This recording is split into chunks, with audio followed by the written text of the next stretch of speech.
Hello, everyone. I am so thrilled that you guys are here. I mean, this is amazing. I was thinking maybe 10, maybe 15. And I love the fact that, Emery has put up with me for 4 months already for my meetups.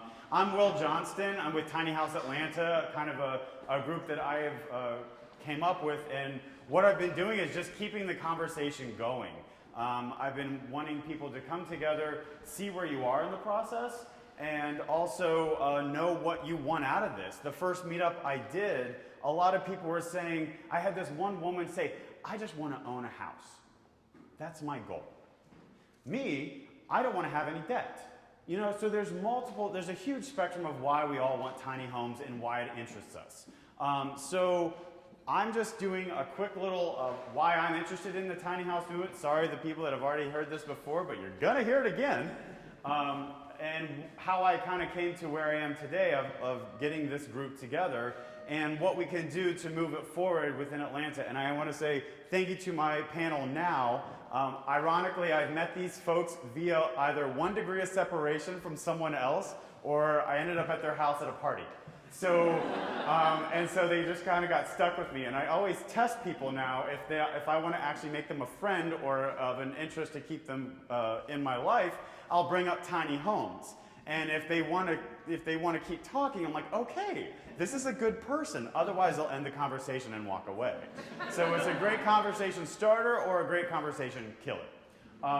So Tiny House 101, what does that mean? Well, just to give a little bit about me.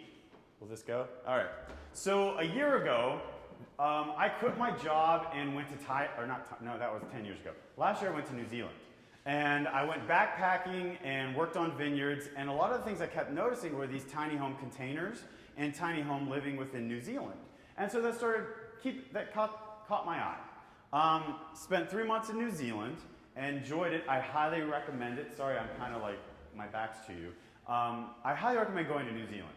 But the way of sustainable living and living in a small amount of space in New Zealand is rampant there. And I really appreciate their culture of promoting that. So that's planted the seed in my brain.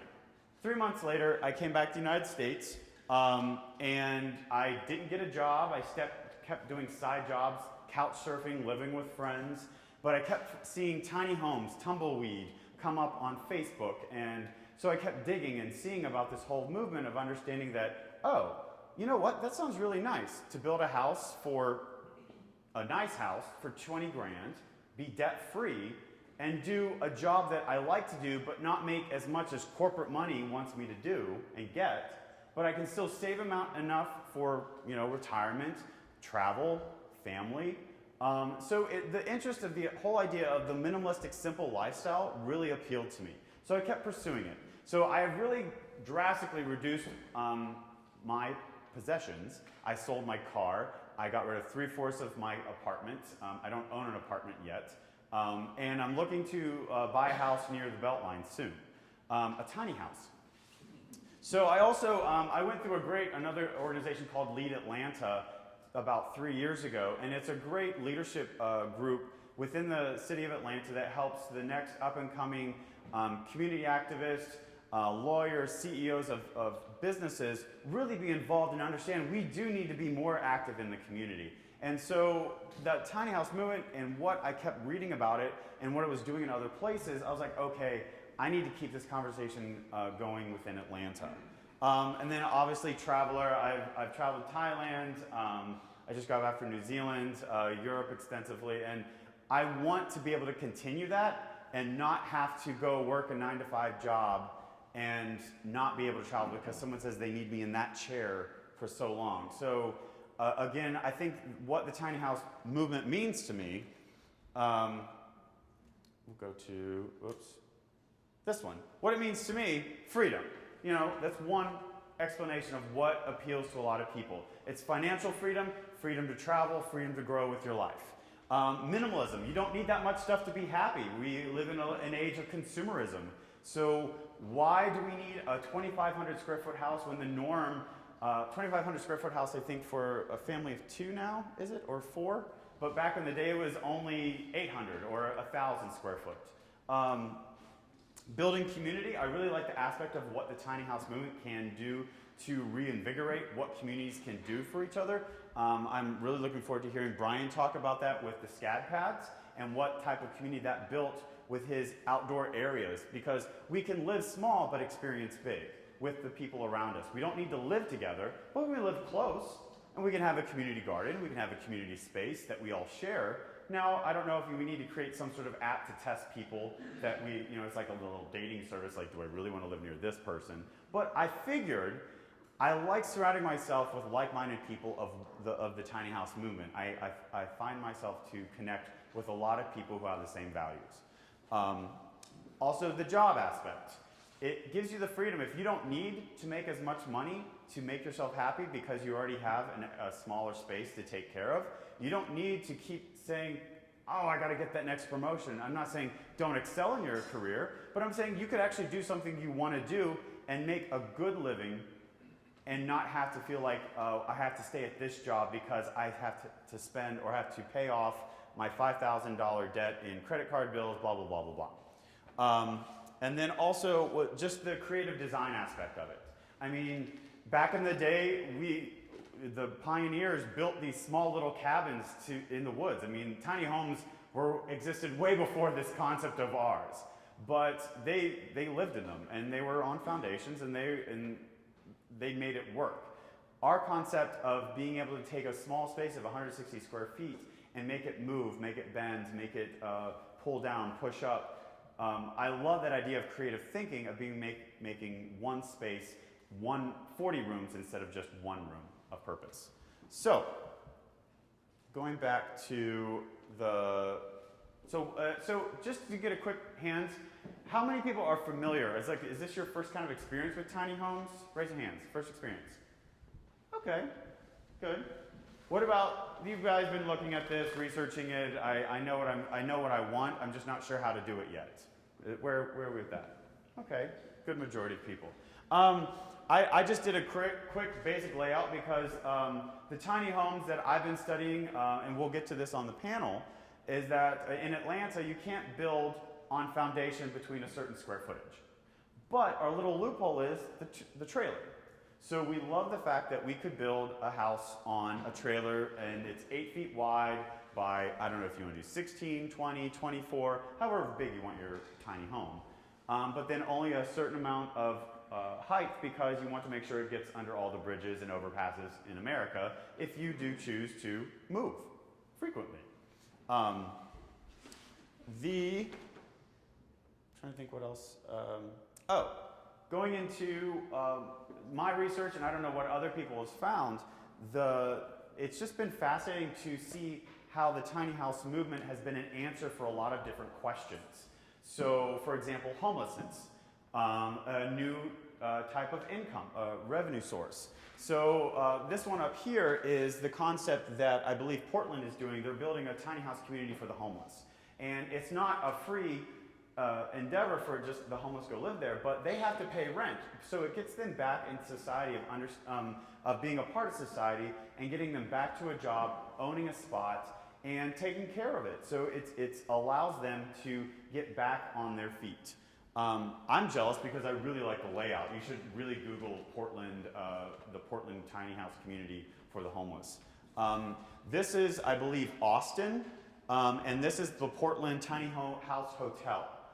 So people are being very inventive with the tiny home concept throughout America. Before you leave that? Yeah. That bottom left corner, there's something very important about the layout of this.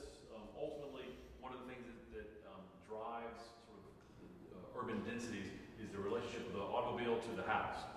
If you have a car that has to get to your house, there's a lot more square footage in driveways and road access. Cottage communities and the like can reduce that significantly because of the idea that one, they're smaller houses so that you can walk past them more easily, and by separating the automobile, you're able to have a community where there's no concern about having a car at your house, and you can send your kids out the front door to play in the common space without worry of going across a driveway. It's an important thing to contemplate. And just for those of you, anybody know who Jay Schaefer is? Yes. Yeah.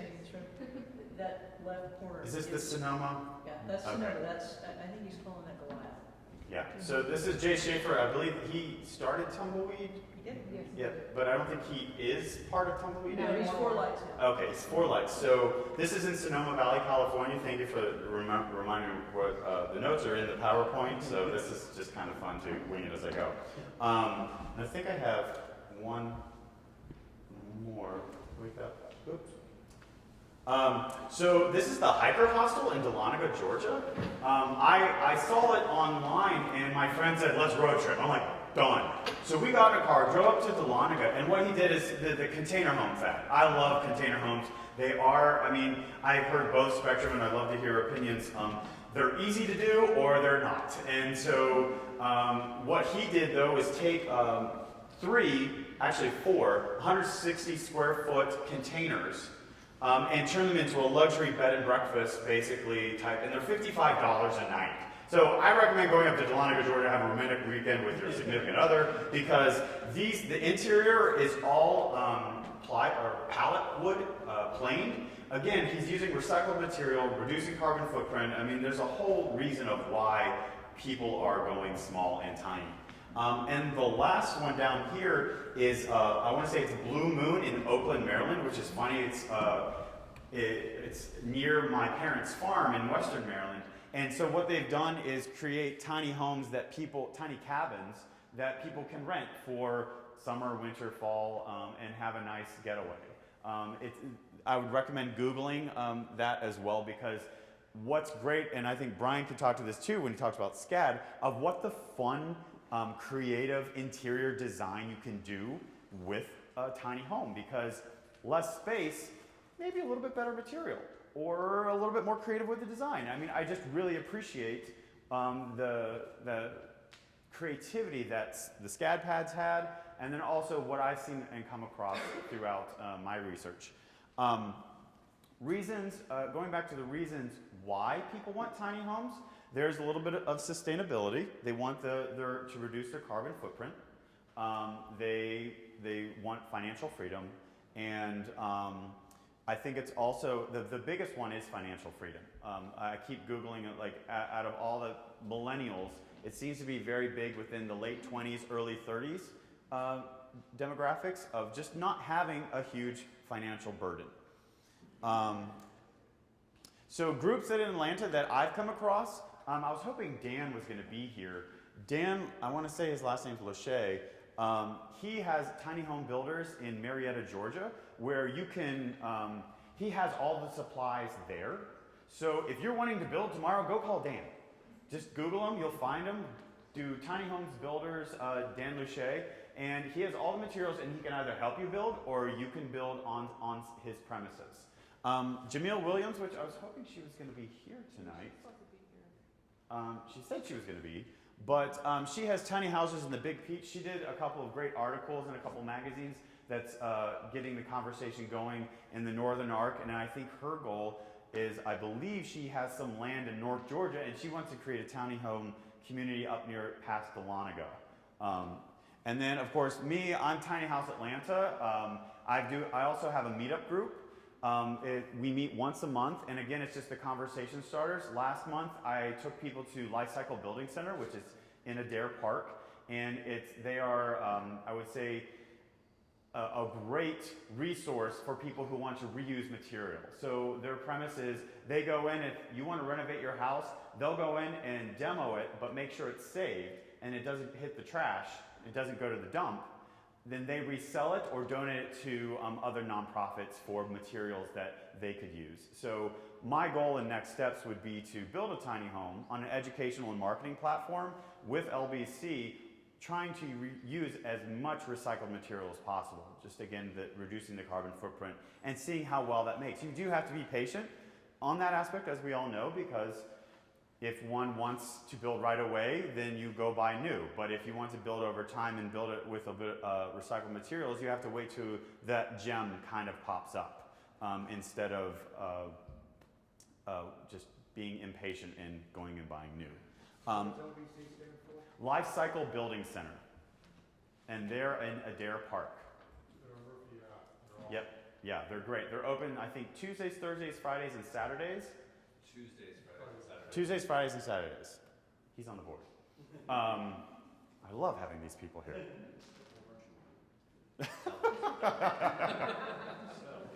So with that, that's my little gist of Tiny House 101. Does anyone have any questions or comments or something they'd like to add to that? Silence. Yes, sir. Well, is anybody addressing changes in zoning to permit it in the city of Atlanta? What amazing segue question. So, that brings us to the wonderful people sitting in front of you. Oh, sorry, here's contact information if you, sorry, I'm not doing a very good job following my PowerPoint. I'm tinyhouseatl Twitter, tinyhouseatlanta@gmail.com, and you can find me Tiny House Atlanta on Facebook. But I can give out that later. Okay, so for tonight, I have again run into these amazing 4 people, either via 1 degree of separation or I ended up at Howard's house party via a friend. So, so it was just so funny. Again, I tested the conversation. I bring up tiny homes, and the conversation kept going. So I'm like, all right, I'm going to keep talking to these people.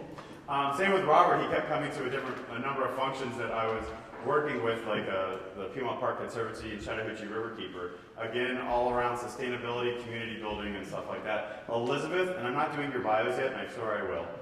Elizabeth, I met 1 degree of separation. She's part of, I want to say, Tiny Homes Communities? Tiny House Alliance. Tiny House Alliance. Thank you. And then Brian Swenny is part of SCAD Atlanta that did the SCAD pads. So I'm going to now do your bios just to make sure everyone knows who the heck you are. So I'll start with Brian. So possessing a trio of SCAD degrees, a BFA in Historic Preservation, a BFA in Interior Design, and a Master of Architecture, Interior Design Professor Brian Swenny puts all 3 disciplines into practice in his Decatur, Georgia-based firm, Swenny Design. Awesome. Then you have Robert Reed, this gentleman right here. Since graduating from Georgia Tech in 1989 with a Bachelor of Science from College of Architecture, Robert has been at the forefront of sustainable community planning in the Southeast region. He co-led the Community Interaction and Architectural Guidelines process for the award-winning Chattahoochee Hill Country Land Use Plan. The Atlanta Regional Commission and the American Society of Landscape Architects recognized the plan as a development of excellence for its public participatory process and visionary planning. The Atlanta Regional Commission has recognized Robert 2 additional times with Development of Excellence Awards as the principal designer of Sutherland Place and Lampkin Street cottages, in which I want you to touch on that in our discussion. Elizabeth, I went to LinkedIn, so I'm sorry. I'm going to have you fill in just a little. But she's a senior assistant solicitor for the city of Atlanta, and that's all I got. I'm sorry. I know you're so much more. I know you're so much more. That's all right. My background is primarily real estate, zoning, and transactions. Okay. Yeah, everybody goes in. Presently, I'm working with the solicitor's office. I am your new, what they call judicial interim prosecutor. I am the polite person. Yes. That will be working with folks regarding blight. So, primarily, I would say 20 years worth of real estate practice and experience, both development, zoning, building, working with banks, working with individuals. Awesome. So tell us about your association with Tiny House Alliance. Yes. I was truly the only lawyer in the room with some folks in Vermont. And the founder, Elaine, along with Jay Schaefer, Dean Williams, some other folks from Portland, asked if I would continue working with them because of the background. So that Tiny House Alliance is an organization that was put together in order to be able to put out building ethics, as well as tiny house design models, basically a little bit of a think tank as well as an ethical organization for builders, homeowners to contact, that kind of thing. We also put together some documents. We've got some good neighbor documents. I did a draft for an ADU overlay district for language for folks to be able to put that in place if they need to in other jurisdictions. So Awesome. What is ADU? Alternative dwelling unit. For those of you that are wondering what that is, that's the small tiny house you put in your backyard. I want one of those. Which is gaining momentum as well. Yes. And then I want to say it's Connell. Very good. Okay. Howard Cornell joined the Scheller College of Business as professor of the practice of sustainable business in 2013. He also serves as managing director of the Center for Business Strategies for Sustainability. In these roles, Professor Cornell teaches sustainable business consulting project courses in the undergraduate and MBA programs and leads many facets of the center, including educational initiative and student career opportunity development, industry outreach, partnership development, and fundraising, and center management. So please welcome our panel. I'm just going to pull up a chair right here. So the first question, and we will get to zoning, I swear, because that was obviously a huge question for a lot of people. But I wanted to know, just if you could, in a couple sentences, like, what does the tiny house movement mean to you? And actually, I'll stop there. So Brian, do you want to start? Well, for me, as an educator working with the students, it means helping the students be innovative and think differently about space. I mean, the single-family dwelling has been getting bigger and bigger, even though our families are getting smaller. And it changed for the first time in reverse with the recession, but now it's back on track. It's getting bigger and bigger. And just having the students think differently about living and actually get students living in this has to experiment with that. That's what it means to me. That's good. For me, it means a financially as well as an ecologically sustainable model, as well as providing an opportunity for really good design and space use. I think, I agree, that the houses have become much larger. The second story always costs less money, so you're going to put one on. The problem with that is, if it was bad design on the first floor, it won't be much better on the second floor. So, yeah, that's what it means to me. So for me, it's about a solution, and particularly in Atlanta, where our predominant housing pattern for the history of the city has been of single-family houses. The idea of attached housing and multifamily housing in the city of Atlanta in particular is really a fairly recent phenomenon. There's always been the scattering of multifamily buildings, but the history is in the neighborhoods of our cities as single-family house neighborhoods on those typical 50 by 150 lots that you see. And to me, this is a way that we can sort of transform the density now that our family sizes are going down. We can transform the density of these neighborhoods from what is really dense enough to live in and be comfortable to something that is really truly sustainable and bringing in a lot of a generation of residents that ultimately may not be able to afford living in the city now that it's becoming a much more vogue thing, and be able to get those people into the city to keep its vibrancy, to keep its livability. What it means for me is I originally came to know about tiny houses from a personal aspect, which is I was not necessarily looking to get a smaller house myself. In fact, my wife and I bought a nice sizable house that we can go into with 4 kids in the sort of traditional sense, which is what we wanted, but we also wanted to live a little bit differently than what the typical American standard is we wanted to live in a multi-generational family. We wanted my mother-in-law to move in with us and be a caretaker with our kids when we have kids and sort of have that vibrant family. She has decades of healthy living in front of her. That's nothing of that. And so we have a backyard and thought, hey, can we build something like this? Can we build a small cottage? Do we need to do an add-on? People started talking about permitting. And I realized, well, this is a lot more complicated than I realized. And then the word tiny home came across and I was like, oh, what's that? And I also teach sustainability at Georgia Tech, and my wife said, wouldn't it be great if we could build a small little cottage in our backyard that's also the most sustainable materials, most resource efficient, all those sorts of things. And so I wanted to use it both in terms of creating a more vibrant and healthy family situation, in my opinion, but also use that as an example of how to do that in the most sustainable way that we could. And in teaching sustainability, we talk about innovative business models, about new ways of thinking about typical business structures.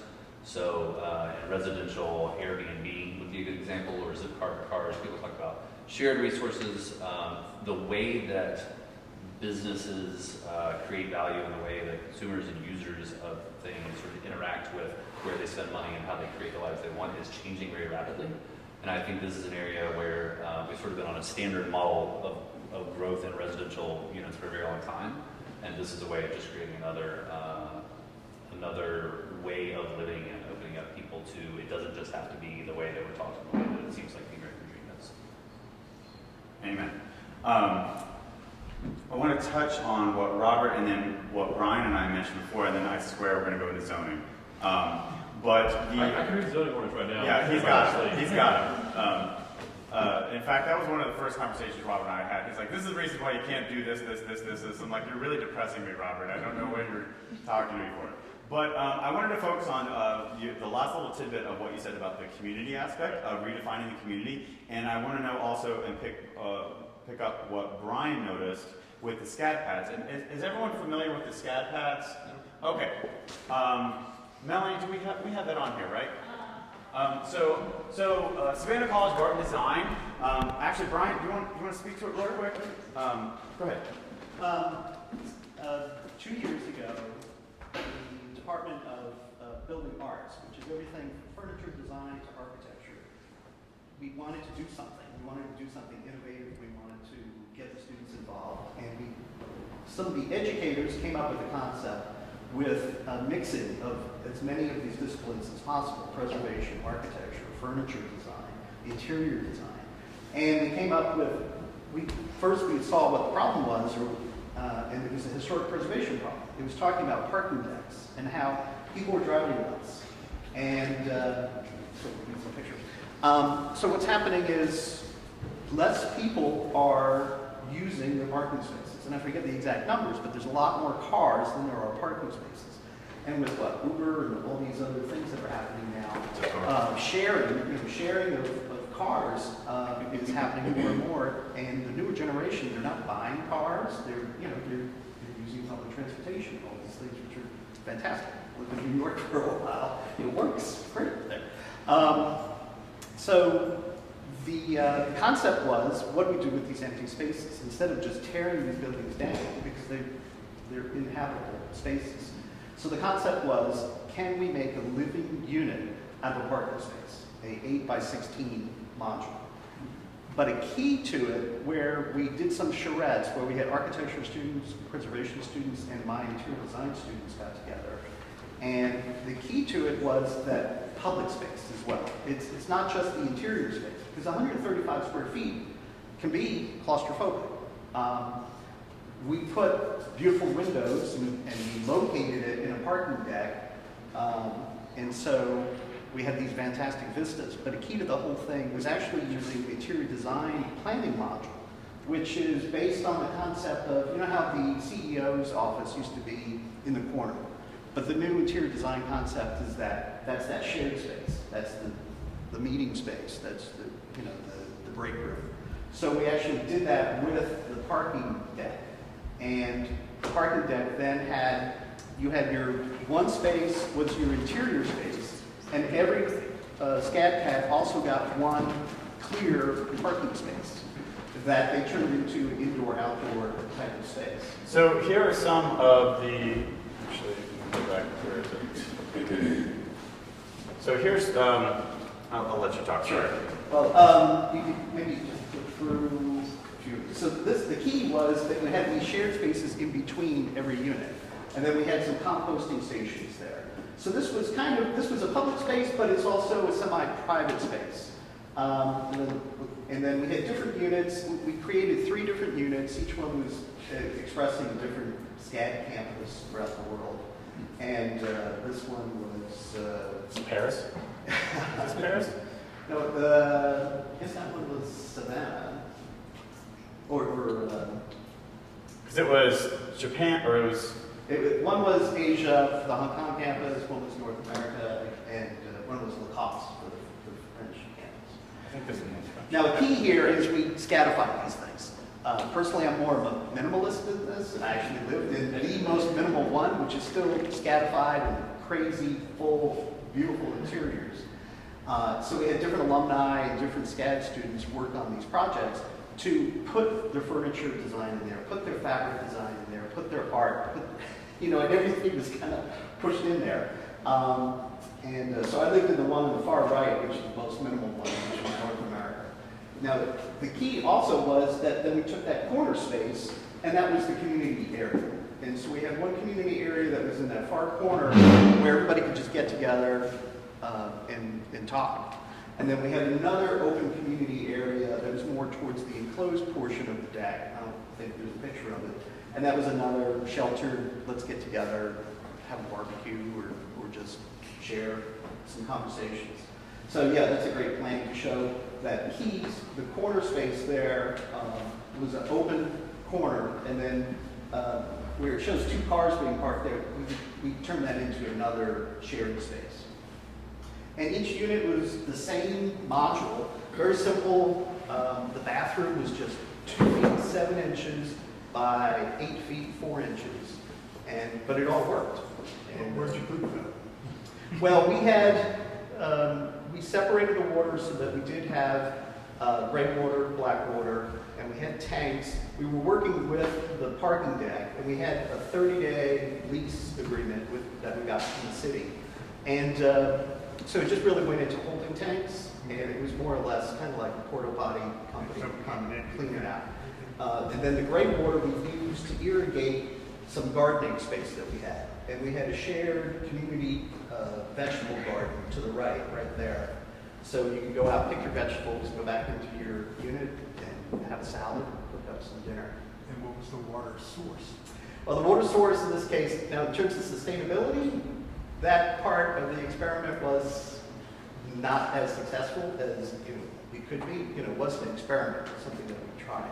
We used a lot of reclaimed materials, and in terms of energy, we just plugged in 2 outlets. We did use some solar cells it was actually a solar filtering system where actual daylight is working through the fiber optic tubes to help with the vegetable garden. Because even though the parking deck had good daylight exposure, and if you're familiar with the SCAD campus, it's the old Equifax building. The best views from that campus are from the parking deck. I'm here to work in that building pretty much, and the best views are when I park my car in the morning. So it was exciting to be able to live in the parking deck for a while. Where did your water come from? Well, I guess, I think it was Brought tanks in. of water that were brought in. Yeah, it was brought. Yeah, bring it in. And you had a shower? Oh yeah, it's a fully functional, it had a shower. You could wash clothes and dry them? We didn't have washing and drying of clothes. So how did you wash your clothes? Well, I only lived there a week. Right, so the SCAD pads, like everyone I talked to, and I know reporters from the AJC and different magazines stayed there, students Yeah. stayed there, so people all blogged and talked about their experiences of living in this. And this is where I want Robert to talk about the community aspect of the tiny home movement and what it could do to not necessarily reinvigorate community, but understand that I think because we're building these buildings that I never see my neighbors. I don't know them, I don't say hi, but here, this model allows you to have a bigger relationship with your surroundings and your community. So One of the big principles of this, of course, is that you have a minimal sort of space that you need to exist inside the enclosed space, and that your living room is an extension of the outdoor space.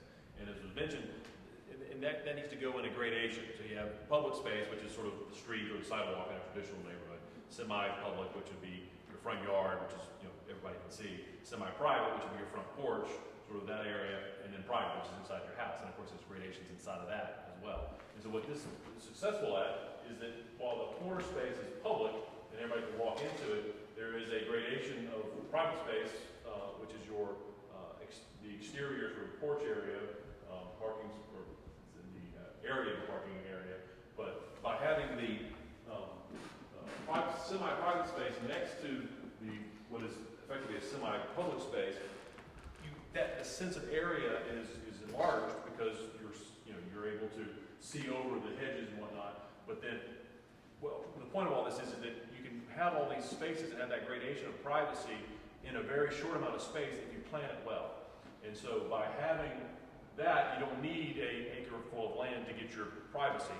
You've got gradations of this space that give you the sense of privacy in a community while easily accessing community and being able to engage your neighbors. And what we found is that by removing the vehicle from that, so that you don't have to drive up to each individual house, the amount of community engagement that is created is tremendous. So one of our first projects was the East Lake Commons co-housing project.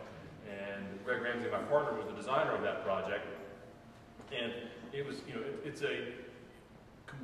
tell a developer, we're not going to put the cars to the house, and they just walk away, right? Because they can't even imagine that anybody would want to live that way. But basically, we put a parking lot out where it backed up to the the backyards of the commercial spaces on the front of that property, and did what effectively was a European village overlooking a community-supported agriculture farm, CSA farm, and all the houses are very tight, dense, and the amount of community interaction that is generated by that is tremendous. And so you're able to have a very small house, multi-generation houses, but have multiple sort of connections to the community that you wouldn't get inside of a community where you were at a density of a quarter-acre lots and typical sort of suburban densities. What you looking for? That was exactly what I was looking for. So, does anyone have any questions to that aspect? Yes. What sizes were those homes? The homes in East Lake Commons range from 1,200 to 2,400 square feet. It was traditional sort of townhouse developments. Lambkin Street Cottages, which is off of John Wesley Dobbs Boulevard, just east of Randolph Street, sort of back behind Highland Bakery, if you know where that is. Lambkin Street Cottages were 900 square feet, and they were little shotgun freestanding houses, whereas East Lake Commons got even more density per acre of houses anyway. This worked out to be about 20, or Lambkin Street Cottage was about 24 units to the acre, basically 12 houses on a half-acre lot. And I forget what the final density of East Lake was, but it also had a farm, and because you're not putting driveways to every house, because you're not having huge cul-de-sacs, and because not everybody has to have an acre lot, you're able to have a 3-acre community garden, and you're able to separate the cars away, and your kids can go out and play in the community spaces without getting run over. There you have it. All right, so let's just dive in, Elizabeth. Let's talk zoning. All right, let's just tell us what we need to be talking about, what we need to do, what are the loopholes, and I know you and I had a good 45-minute conversation on zoning and why we can't do some things and what we could do, and you got to think about it this way because of a safety aspect or some other things. So I know Robert and Elizabeth, you both have lovely comments to say of zoning and what we need to be thinking about for building. But there are a couple of things that I think the main thrust that drives this discussion. One is whether you're going to do something on a trailer or on a foundation. And that is truly, in this tiny house environment, that's your big decision. There it is. Really simple. Do you want it on a trailer or do you want it on a foundation? If you want it on a foundation, you can in fact build smaller. You're just going to have to ask for permission to be able to do that. You may have to get some variances. You may have to ask permission from your neighborhood association. Typically in that environment, thus far, you're going to go back in, if you want to be smaller than the standard building footprint, you're going to have to go back in on basically a grandfathered foundation. A smaller than average house that you have right now that the builders build for. But if you can go back in on an existing foundation, you can go a little bit smaller. Okay? So that's your first option. Your second option is to buy an existing property and then do what's known as an ADU or an alternative dwelling unit in the back. DeKalb County, we just got through rewriting the zoning ordinances. Thankfully enough, we had some folks that saw the wisdom both from, does anybody know what eco housing is? You heard of that term? Heard of it, but please define. So Robert may correct me when I get into this, but it's basically a temporary unit that you're allowed to use for an aging parent, grandparent, that once that particular individual no longer needs that housing, that it goes away. An ADU unit, however, is on a foundation and it stays. So this is going to be in the back of an existing property that you either have a fee interest in or someone else that you know has a fee interest in. They're letting you be able to build on that. Yes? Just a quick question. By foundation, you basically mean a fort pad of some sort? Or I mean, it's tied to it's the ground? right. You're not going anywhere. You're going to tie into the plumbing and you're going to tie into the septic for either the county or the city. So And the building code has specific definitions of what a foundation is and what it has to do as far as structure. But in the case of the scat packs, for instance, those, it looks like those were... Those are on wheels. They were trailers. They were trailers. They were built, I mean, they did a great job. They hid the wheels. Yeah. They were actually built in Savannah, driven up here, so we had to get permits. We had to actually design them for trailer code, drive them up, and then we did a lot of assembly in the parking deck. And the reason they're still there is because we built so much and maximized the height on these things that to move them now in a parking deck where your clearance is 9 feet or 10 feet, we'd have to rip it apart. So nobody's living in them, but we're using them as exhibits. Because the reality is we can't take them anywhere. And I did a great meetup. I can provide a contact, and I think to go as a group to tour them, because it really, to give you a sense of what 130 square feet to live in, you have a reality shock. If you really want to live that small, awesome. And I think a majority of us do. The one that Ryan did live in, though, was my favorite one because it had smart glass. So you were able to turn on the frost glass, so it was just you in this small space. But then as soon as you flipped a switch, they all went clear, and then you're looking out on Atlanta. So again, different ways to make your surroundings feel much bigger than what you're living in. In tiny homes in your backyard or where you don't have that 10-foot clearance, a lot of people will have that second story or loft, and you separate your sleeping space from your Right. living space. So what jurisdictions in the Atlanta area would allow ADU? You're looking at DeKalb. And it- Only the cab. But presently, as far as I know, yes. And the restriction used to be that it had to be a family member. Is that not a restriction anymore? You've got to, the owner has to live on the property. Is it That all has to be- jurisdictions within DeKalb or only DeKalb County? Literally only DeKalb County, as far as I know. And that is it. Right. So if you're going to do it, it must be on wheels. What do you do with the goods? So Somebody's fixated on this. No. I know. Okay, so there's. We do that every day. Well, I've done some research. Like Boneyard Studios up in Washington D.C. They do compost toilets, and they also do latrine type toilets. But now, But what the jurisdiction have? And also incinerate. Have No, trouble with no, composting toilets. and so we're clear on when the dividing mark being either the trailer or the foundation. Right. When you make the dedication to do the foundation, you're then making a I commitment understand. to Flush water it. and sewer and a flush toilet. So if you do a trailer, then you don't ask anybody's permission, you just park it there. Is that right? And that That's would not- not be correct. No. For sure. I mean, you've got to find out, where the backyard is, how close to the property line. No, because if you take a look at your zoning codes, what you're going to find out is you can't necessarily park something on a trailer in your backyard. That's right. So that one of the reasons that the Tiny House Alliance asked me to take a look at this question was, how do you provide for that?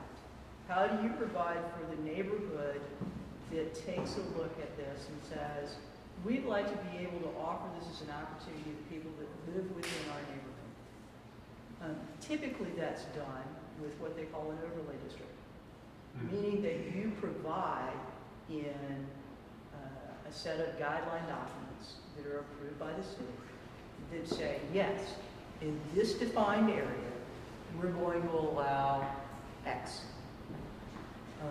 So that was one of the ways and some other people are taking a look at it from that perspective, which is to stay within the framework, the legal framework that exists, and use it, as opposed to being a little bit of a midnight cowboy and, oh, look what just showed up in my backyard. Now, So from what I'm hearing you say, it's not really true that if it's on wheels, you can do what you want. Because the zoning regulations won't allow. You just. On a typical, single-family house lot, Right. there are trailer parks that are defined Right. in Right, but it the has to go services. into. which there's only one in the city of Atlanta, by the way. Yeah, there's, for those of you that know this trick. So what we're basically saying is you can't build a tiny house in Atlanta, unless you're in that one trailer park. It depends on a couple things, but we'll get to those in a minute. I'm fine going there now. Okay, good. And we're there, okay. So one of the things that you can do is, if you have for one, you can build it wouldn't necessarily be tiny. If you have a single family lot and you're building one structure on it, you can build a tiny house, but it has code minimums Right. around, if I remember correctly, it's 450 some odd square feet. You have minimum sizes of a kitchen, living room, and then another room. You can get to about 450 square feet. And that's city of Atlanta. And that's City of Atlanta. But you have to have a lot underneath it. Right. And if you know what City of Atlanta lots cost, you're not going to get, sort of the $20,000 goal. Right. Yeah, that defeats the whole purpose. The finance. Now, we're lucky in that, in the City of Atlanta, there are no minimum house sizes like there are in multiple other communities. So when you go out to Cobb County and other sort of counties, there are minimum, 1,200 square foot, upwards of 2,000 square feet often in those areas, as well as codes. So. Right. Yes. I know a common trick of developers is to buy a large parcel of land and then subdivide that parcel into the various single-family units. I wouldn't call it a trick.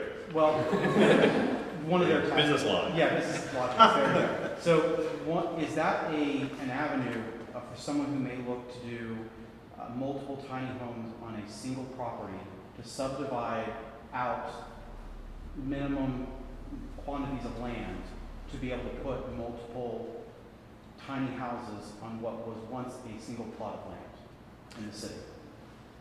So subdividing, just generally, Yeah. you're able to do it.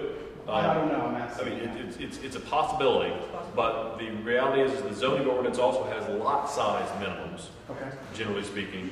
And even though the city of Atlanta has some small ones, and depending on what zoning district you're in, you can get down to about a 2,500 square foot lot as a new subdivision. But even that is a fairly big lot compared to what a tiny house would need to do. And you gotta have a road to it, and you've gotta have, there's all sorts of other frontage requirements and other things like that. So as far as doing a tiny house subdivision, it is possible, but right now, if anybody's gonna do it in the city, they're gonna put bigger houses, they'll sell for more money on it. So what we did at Lambkin Street Cottages, just to sort of talk to you about that, is we did a special thing called a planned development. Some communities call it a PUD, planned unit development. In the city of Atlanta, it's planned development, in our case, housing, PDH. And basically that's, you draw a plan, and that's what's approved. And that is a big deal, right? So you cannot, this is not something that your average citizen can go out and do. It is, you gotta have a zoning attorney, you gotta have, you gotta have a planner, and all of that. And so, but what we did there is we had 3 duplex lots, 50 by 100 and, 150, 120, I forget. And instead of building 3 duplexes, which would have been 6 units, we said, okay, we're not going to build any more square footage than is allowed. You can build a big duplex. We're going to take this, we're going to put in 12 cottages, 900 to 1,300 square feet, depending on how we were selling. They were basically shotgun cottages in the 4th ward. So they look just like the little shotgun cottages all along Irwin Street and the like. But because the cars didn't have to go to each lot, the neighborhood ultimately made us take the cars to some lots, but we had a better plan without that. And we had some community space and some other things. We were able to get basically 12 units on a half an acre, just 24 units to the acre. Now, you're not going to get that done in every neighborhood. 4th Ward was a very progressive neighborhood. They understood it. They understood the whole work around this. And so they said, well, we'll work with you, but we're going to make your life miserable. They didn't say that, but it was a very tough process, and they were very sort of good in that they wanted their neighborhood stuff, but they missed a couple of points on sort of the community design aspect. But in the end, we got it. It's an award-winning project, and it is a model, I think, that we could do. So you have three duplex lots or 3 single-family lots. You could combine those and put cottages on them at some density that made sense. But we don't have a cottage ordinance, and that's what we would need ultimately, would be to have a new section of the zoning code that would allow you to do something like that. And it's possible other places have done it. Bainbridge Island, Washington is the sort of the leader in this. This is where the Atlantic Street Cottage was inspired from. And they said, we want higher density housing in Bainbridge Island, Washington, but we don't want multifamily housing. And so they said, we're going to have these lots and we'll just put cottage communities on them and have this sort of separated car and community space and all that. And so the thing that I would encourage ultimately is that if you hear or someone wants to start a cottage community zoning section movement to move the city towards that, that is a way to get cottage community and small house, tiny house communities going in the city. What price point would you able to come in at with these? It was, unfortunately, because of a variety of zoning and site development requirements, and the fact that the neighborhood wanted 2 cars for every cottage, which, yeah, that was my big pushback on that one. So, but they made us do it. We were able to get it on there. Ended up being over $200,000 for those cottages. So one of the things that I'm going to suggest that there are 2 things that I discussed with the Alliance members and in a couple of different workshops. One is when you're talking about increasing density, everyone in this room is, I think, a believer in increasing density. Am I correct on making that assumption? Not every neighborhood that you're going to walk into is going to agree with you. And they will see what you choose to do as affecting their property value, and they don't necessarily have the same agreement that increase in density actually improves property values. Does that make sense to everybody? And the second thing is, when we're talking about putting things on a foundation and or putting it on a trailer, the trailer aspect is the thing that makes most people more nervous, okay? And the reason is that particular trailer isn't attached to the realty, so that it's not adding value, and it may not be there, and it's not taxed, so that you're not adding to the tax base for the neighborhood. Is everybody with me so far? That you may in fact be affecting your neighbor's property value, not necessarily to the positive point in their minds. You with me so far? And you may not be there after all this has gone through. So that those are considerations to take into account. Yes, sir. I live over in Venetian Hills area in PUS, and there does seem to be a tension when you say we want to increase the housing supply, and yet we also want for our housing values to continue to go up, which feels like a bit of a violation of supply and demand.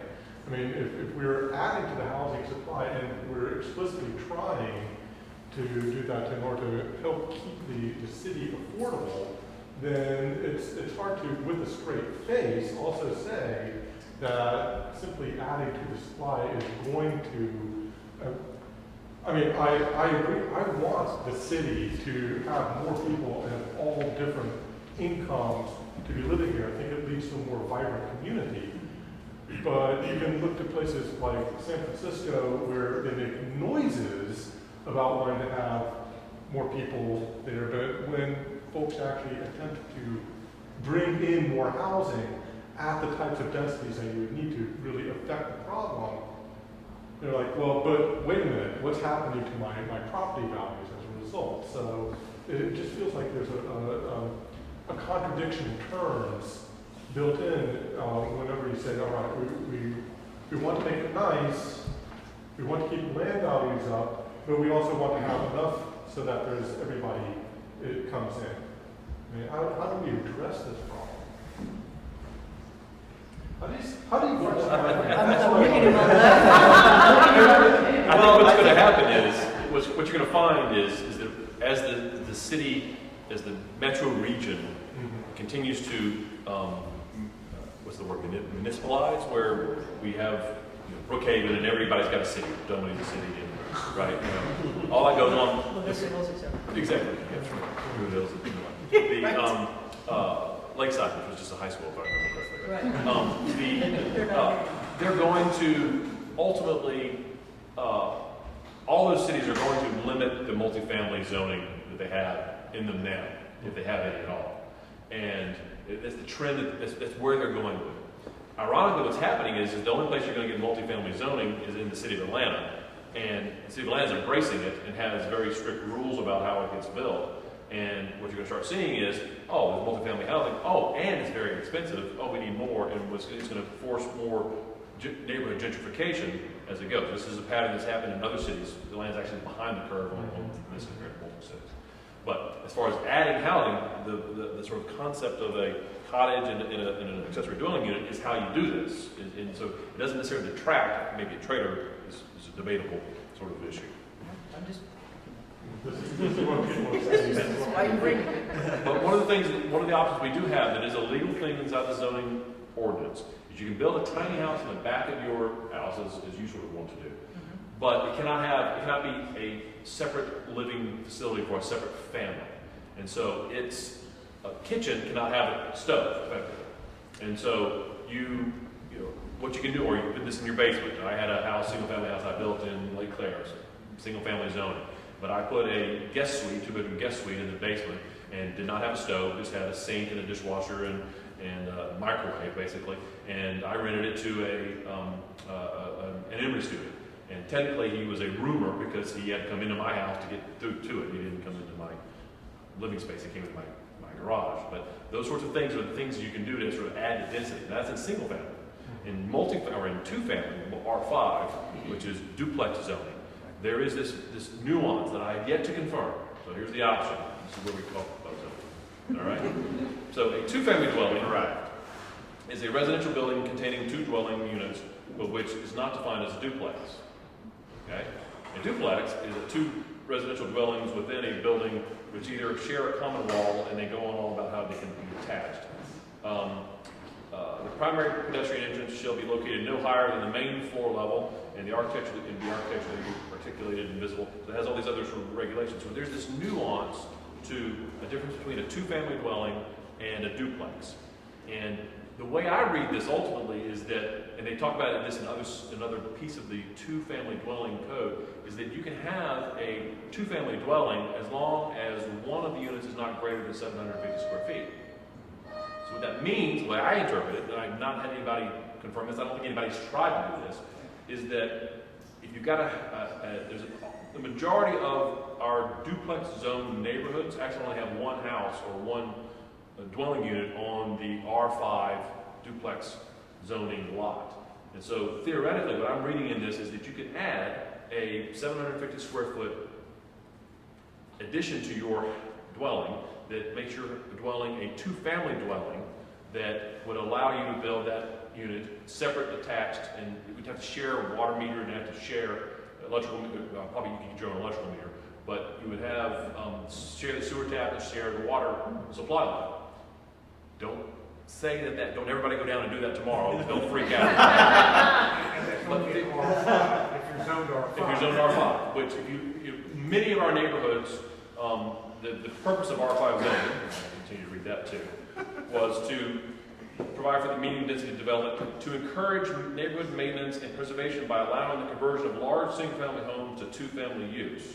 So that's its original intent. If you look at Inman Park, it's R5 zoning. Now it's in a historic district, so there's different configurations there. But everything south of McClendon and Lake Claire and Campbell Park, everything north of Hosea Williams in Edgewood and Reynoldstown is all zoned R5. Usually it was around the transportation corridors where you wanted MARTA to have a little higher density and people to be able to walk, and so that's the purpose of it. But it is for encouraging owner occupancy of individual buildings and lots.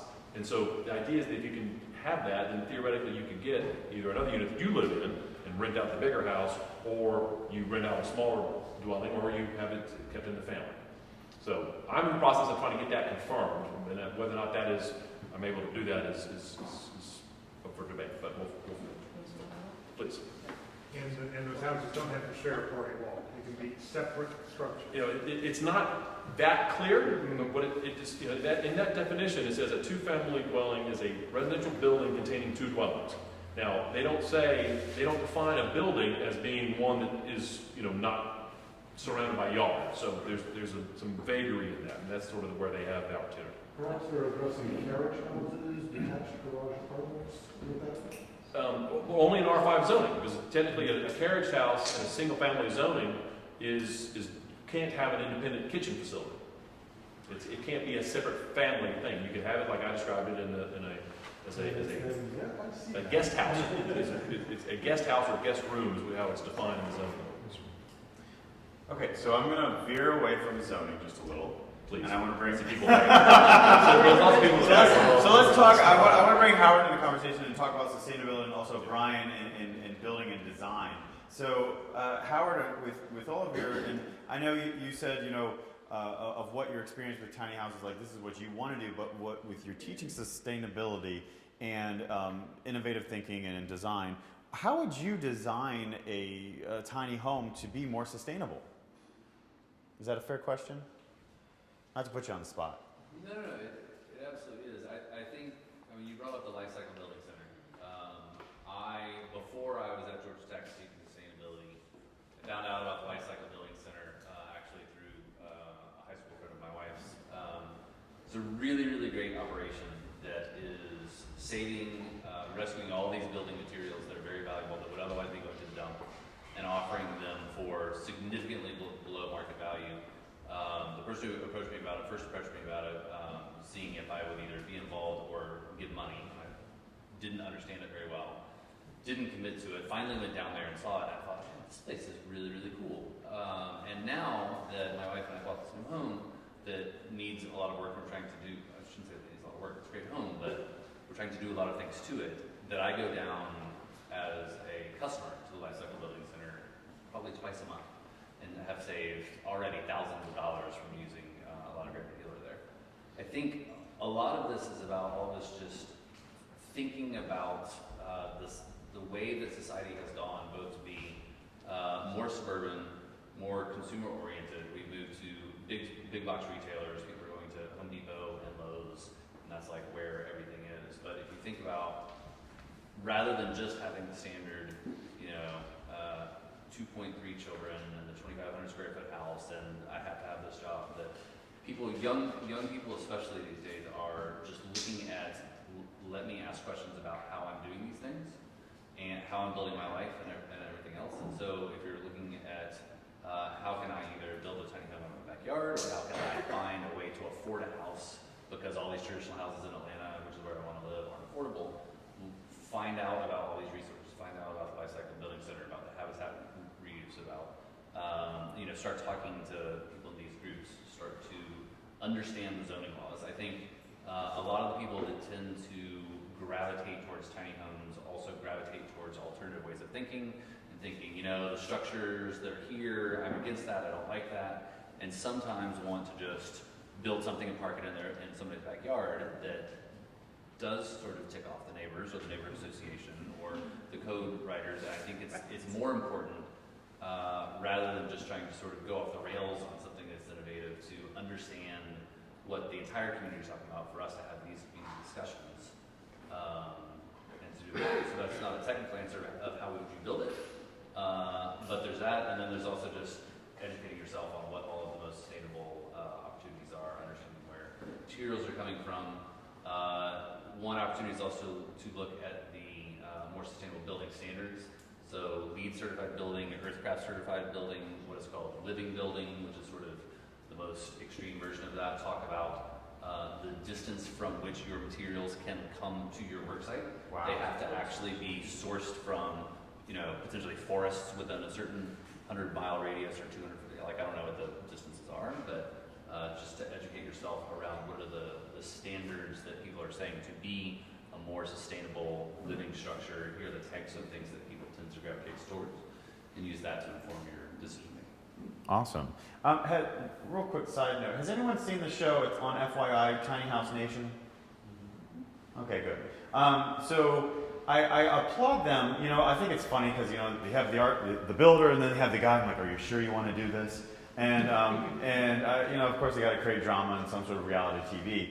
But I applaud the builder because I want to bring Brian in on this because he thinks through of turning one little nook into 5 different usable spaces. Especially when I've seen a family of 4 with 2 kids that are in, like, I think 2 and 3, and here they're moving to a space that's, you know, the size of their bedroom in their old house. So I want to bring Brian in. I would like the others to talk as well from what they've seen, but from the SCAD pads and from what you, as an architect, and what you folks have seen, what ways and what inspires you of what you can do with one room in a single space to turn it into many? Well, it's first back to the sustainability aspect. One is by living in these things, and it even changed my behavior a little bit to be living in one of these units, especially because the key part was water use, because we had like a pump and it made a lot of noise. When you're home and you turn on the water, it just flows. When you're in some of these units, I don't think we wanted that extra noise, but it made you very conscious of the water, and you realize, well, some of that's going to be recycled, and some of it's going to be brown water, and some of it's black water. And then the other part of sustainability with the units is that we actually had artists and alumni do a lot of the interiors. Marcus Kenny did several of those interiors that you saw, and he has his own life cycle building center. He's the sculptor, and he just hoards and saves. And so in one of the units, Let's be fair, he's a junk man. Okay. Exactly. But in one of the units, instead of using wood or even reclaimed wood, he used yardsticks that hardware stores used to give out free in the 1950s and 40s, and it became a work of art. So it was a nice combination of sustainability, material reuse, and doing it with an artistic flair. He even put between the strips of the yardsticks, he put old necklaces, so it had like a little metallic chain aspect to it, and that reacted back to, he was trying to reference railroads. So it gets down to detailing, I guess, when we're trying to go with that. With a small space, every little element and how it comes together has to mean something. Now, in terms of multi-use, the bathroom itself was more or less like a European hotel bathroom where the sink and even the toilet might get wet a little bit when you're showering because it was all just an open space. We didn't even put a door between the toilet room and the other space because doors take up space and kind of get in the way. First thing I did with my small house, which is just under 1,000 square feet, was took all the doors down. You know, in the 1950s and 40s, every room was separated. Suddenly, you had a more spacious interior. And then, so it was just detailing. The kitchen was just a simple counter with some actually nice units and a pull-out refrigerator.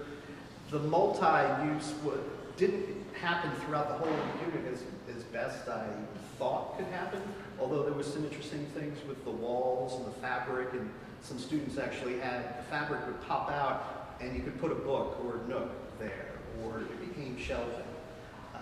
We also had a 3D printer next door, so the concept was in all of these units, it kind of had like a little track system, and if you needed a toothbrush or a toothbrush holder, you'd print one, and you'd actually have a plastic printed toothbrush and a toothbrush holder. And that's not too sustainable, it was plastic resin, but you know, the idea was you made these things and you'd work with a little rack system. The best multi-use aspect that we had was probably the bed, which was also a sofa. In one of the units, it had the bed was lifted up, and then we had a desk workspace below it. If we were to do it again, or if or when we do it again, I think we'd have to make things open and close, and flip and slide a lot more than they did. You know, I think and so that's more detail. Sarah Sasanka, have you heard of Sarah Sasanka, the not so big house? It's a sort of the movement that you don't have McMansion, but you think and you actually design for what you do daily. You don't just, builders build space because it's fairly cheap. The first 1,500 square feet costs, $100 a square foot. The next 1,500 square feet probably only costs another incremental $50 a square feet. And so they can add that increment and get that impressiveness without much design. They don't like working with designers because designers take too much time and take too much money in their minds. But what you can do is work with a designer, ultimately, and Sarah Sanka's point is, design for how you live. Think about what you do. Think about what you do with your space currently, and think of what you don't really need in that space. And if you do that, you'll find how little you can live. And I would And have make that bit of it delightful. absolutely, absolutely. And in terms of inspiring your thought, obviously working with a designer is great. Watching these shows and or documentaries that you can find online and on Netflix or whatnot to talk about how to use small spaces really well. And something my wife and I both did is there's an app or a website called Houzz, Houzz, as well as on Pinterest. And if you want to just if you're trying to think of something that's interesting and what could I do with this day, do searches on Houzz and on Pinterest, and you will be amazed at how many really, really innovative and cool ideas, whatever you can think of, somebody has done it, and you can find pictures of how they've actually executed. Also, I guess you could say, I would say, just like there's food porn, there's tiny house porn. And it's tiny house swoon. Oh my gosh, it's luxury. Like, they must have spent at least $80,000 on some of these little tiny dwellings, but I'm like, I would never leave. I mean, they just thought of everything of this little space, and it was just amazingly immaculate put together. We have more questions. What? Tiny House Swoon, SWOON. I'm gonna go in the back. Nate, is it Nate? Yeah. Okay, Nate. So we're getting to the point now where Rubber meets the road. Yes. And we are talking to vendors and architects and general contractors. So just throwing this out there, if anyone has any resources along those three lines, we'd be very happy to hear about it. Affordability is a big issue here. I mean, we're looking at property that is going to require us to get a mortgage. And then we're talking to a lender, nothing under 600 square feet is too risky for us. So how do we talk to lenders? Do we go to a credit union? Perhaps that's an easier way, a better route. So if you have any recommendations on anyone in the Atlanta area that would be willing to take on some of these tiny house projects. The other ones is talking to architects. Some of them aren't experienced with these design elements.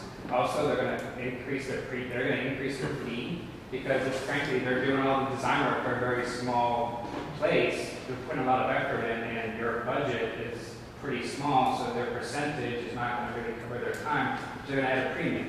And then when you talk to general contractors, you get the same deal, right? 20% roughly is the average in Atlanta for general contractors for the fee. They're looking at a $60,000 tiny house. It's not worth their time to bring in their tradesmen and things like that. Are there any, maybe Southface or Earthcraft through the networks, is there any architect firms, build design firms that would be willing to take on some of these smaller projects, especially with a lot of the housing booming going on right now? It's very hard to get a team maybe to your lot for 2 weeks to build a house and take them away from maybe the IQ and the park. I mean, You're going to have to find somebody who's passionate. I mean, you're not going to get somebody who's your average builder, your average sort of renovator or anything like that. You're going to have to find somebody who's. Where do we start finding those people? You can use Bob Billing. He's actually working with our project. We're working with I'm working with a nonprofit doing sustainable dwellings for senior citizens and veterans. And Bob Billings, he specializes in natural building, sustainable things. Yeah, he's out in Cleveland, Georgia. And so he works with the county to make sure everything's compliant. He's well versed, like 35 years worth of experience, and he's very trustworthy in the natural building community. And for an architect, my former partner, Greg Ramsey, Village Habitat, he's not so much a small house specialist, but he can design it small for you, and he'll design a really delightful space. Is there any experience of doing prefab in the Southeast, having maybe construction built in a factory and then shipped it to Atlanta? The experience was the Katrina Cottage, and I think you can still buy those, I believe. It was designed for putting back on areas of the Gulf Coast that were devastated by Katrina. And ultimately, I think there's a prefab manufacturing company that has that pattern and will do a Katrina cottage for you. There's also a group called Nomad, I believe, Nomad Housing. Okay, yeah, and It's super expensive to ship it. oh, are they? Okay. Too expensive. Yeah, most of the stuff you're gonna find, with the exception of Dan, and maybe a couple of other people in town that are intentionally doing tiny houses, most of this, for the prefab stuff, is gonna be out west. And you will pay a premium for the shipping. Something I do know about the prefabs and the Katrina things is GSA sells them. So, yeah. Those are the trailers. Sorry, the trailers, yes. They sell them. You want to avoid the trailers. The cottage themselves didn't have the formaldehyde, but no warranties. But yeah. Yes. Well, I live in a tiny home that's 200 square feet. Just bought it. It's an Airstream trailer. Yeah. It's a huge industry that's making effectively tiny houses. And I don't know if you've heard of a park model. A park model, it's on wheels. It probably takes a real truck to move it, and then they put it somewhere and generally leave it, but not always. And I've lived in one of those for as much as a month.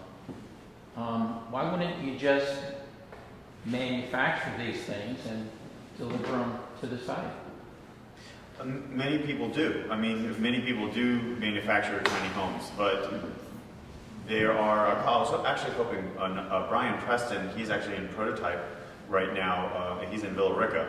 Are you talking like a prototype for a tiny house, or just? Well, I mean, I have a tiny house. It's got a shower, it's got a restroom, Right. a kitchen, refrigerator, microwave. I mean, it's everything that you're talking about. The things collapse. But it gets back to that question of where do you put it? Right. I mean, can you put it anywhere for a long time, for 5 years at To a say time? it's your house. Well, why would you Why build would one on a trailer when you can buy one on a trailer? That is the trailer. I think there is I think there's a separate way to take a look at that. The initial home on a trailer that you took somewhere and you put was a mobile home. And that could be attached to the realty. And when you did what's known as retired the title, that mobile home stayed on that property. You didn't pick it up with you and take it somewhere. The tiny home on the trailer now is more,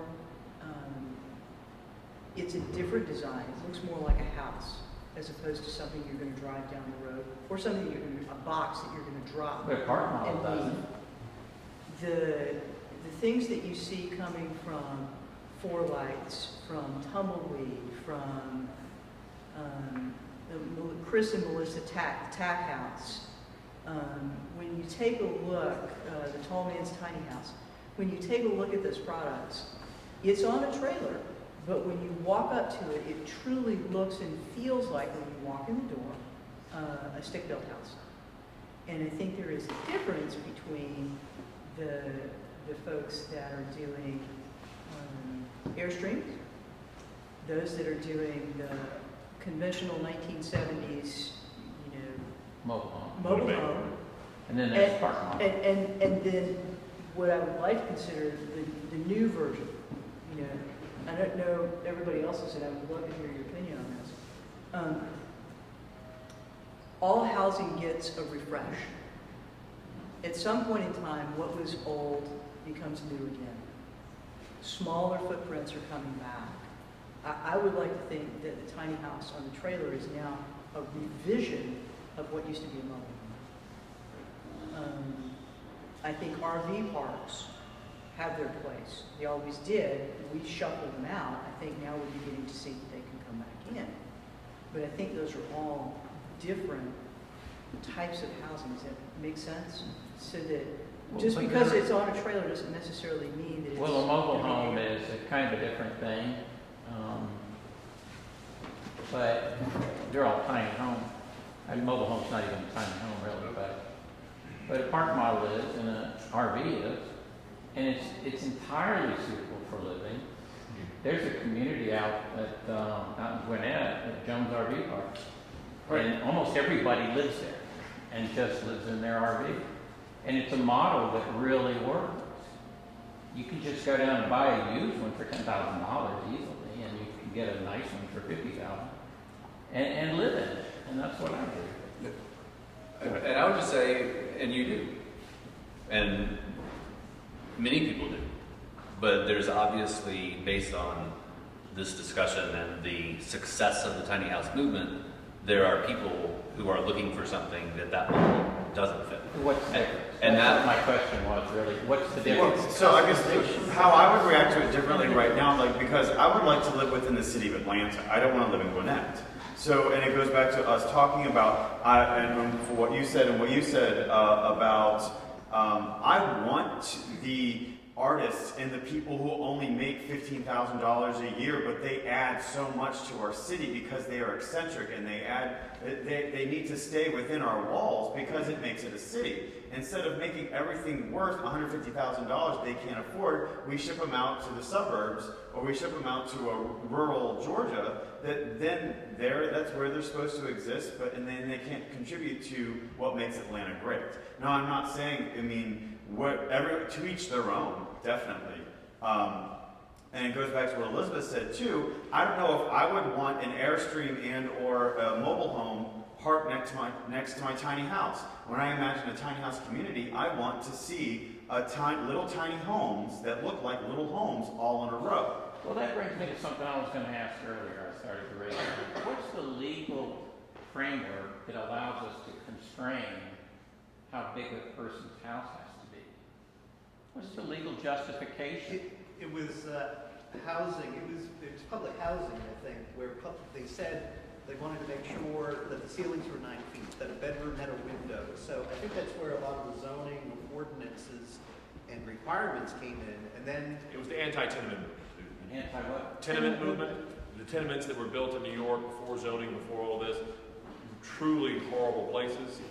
They basically, the zoning and all those laws came in as a reaction to that. 1950s to 1920s, public health routes is basically what you're looking at. You've got, Great conflagration. yep, you've got modern sanitary sewer treatment systems post-World War II. You've got the real beginning of zoning and planning at that time because of the fire, the 1871. Does anybody remember it was at Mrs. O'Leary's cow? That you basically, in that fire, you destroyed more than 73 miles of roads, 120 miles of sidewalk, 2,000 lampposts, 17,500 buildings, and about $222 million in property. It was a third of the city's valuation. So that's the public interest in that. That's the public health, public protection, zoning aspect that comes online because of that. And then along the way, it came in parking and saying you need to have 1 or 2 spaces or 3 spaces for every dwelling unit. And a lot of the zoning is now working against us. and for anybody in the room who's interested in like why in the world are all these things in place, that's a lot of the info. When I mentioned to somebody in the School of Architecture at Georgia Tech that I was going to be on this panel, they sent me several articles, both pros and cons about this, and there is an article published in 2005 out of Emory called Life Together, How Housing Laws Define America's Families. And it goes through the entire history from the 1850s through today of about 6 different major pieces of societal and public health and the tenements in New York and all sorts of different things that led to all these laws for those who are interested in actually knowing the detailed history. The panel is going to send us I see all of these documents. You want to send them to me at the end? I can make sure everyone whose email we have from tonight, Yes, definitely. so Great. you guys all have reference documents. Absolutely. I see very thick packets of paper.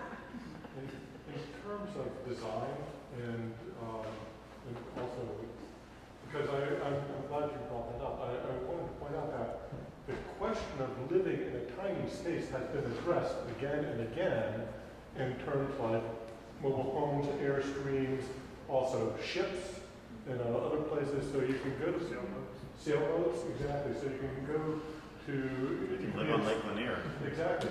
You can be inspired by. I see a lot of people do it then, I won't tell you.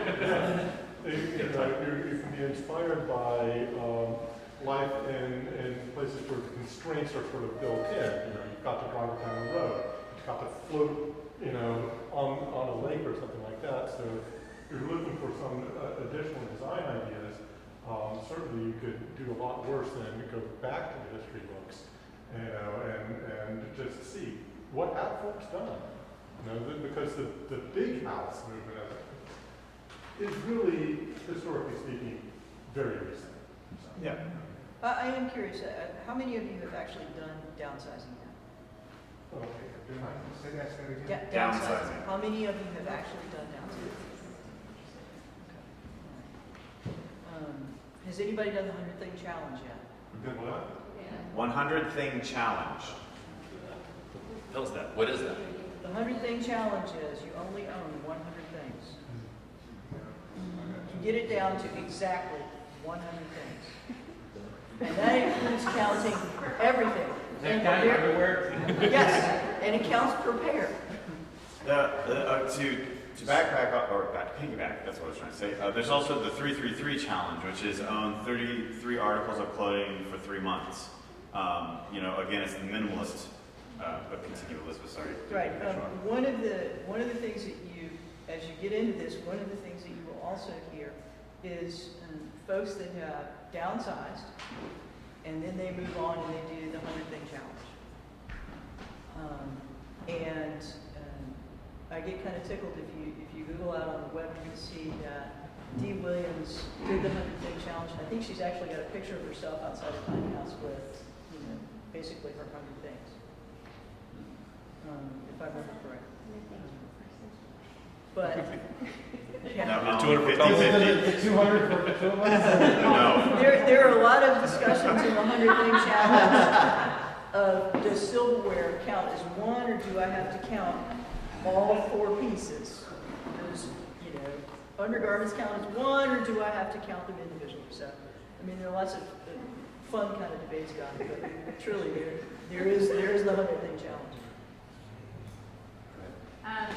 So I know we're getting to our last 30 minutes, although when we are done with the official program, you can stay and talk to these people as long as they will talk to you or talk amongst yourselves. So here we're about conversation, experimentation, and action. This has been an awesome conversation because when Will told me, let's talk about tiny houses, I thought, who wants to talk about tiny houses? People come, and this has been incredible. But I kind of want to move to the experimentation and the action side. So on the experimentation, especially for our panelists and maybe for some folks in the audience, what do you see as the biggest opportunities for Atlanta to experiment with these? So who should be using them? What are some interesting uses? And I know we've had a couple of case studies already. And then on the action side, what are the big actions? So I know I've heard a lot about zoning and policy. Are there actions that people should be making a commitment to do? So is it going to NPU chairs? Is it putting together a team for either state or city legislation next year when session starts back? So what are kind of the next steps people can take to get more involved and actually move the needle in some way? So I would say first, if you could address what you see as the biggest opportunities for use, and then what you see as the biggest opportunities for action that we could actually reconvene and take.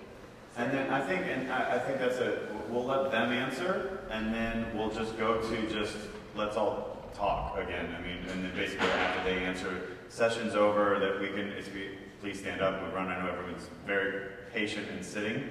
But after they answer that, I think we'll just close there, but then be able to do one-offs and keep the conversation going, if that's all right. No, that's fine. And I will say, you will see there are 4 whiteboards. They actually have some questions that we were going to use as prompts, but the conversation has been really good. So if you want to, when we get to the part about talking about what you want to do next, if you want to use the whiteboards and or the sticky notes that are on tables kind of behind everybody, go for it. You can use your sticky notes. Yeah, you can use sticky notes. You can leave them for us. You can take them with you as reminders, and you can use the whiteboards as well. Kind of think through what commitments do you want to make, what actions do you want to see happen, what opportunities you really see for this. So, I'd like to start. In terms of expertise of what the codes that are needed and the changes that are needed and the actions that can happen, I would say I'm the least experienced of the family group. And my wife, who is sitting in the corner of the back, might kill me for saying this, but I would like to commit us in terms of both experimentation and action, us as well as myself, that depending on what the opportunities are, depending on what we come up with, that I will work with the Candler Park Neighborhood Association and board on understanding, are there any places in Candler Park where we live that are already doing this? Are there people that are interested in figuring that out? Are there discussions that could lead up to city council and code discussions if needed?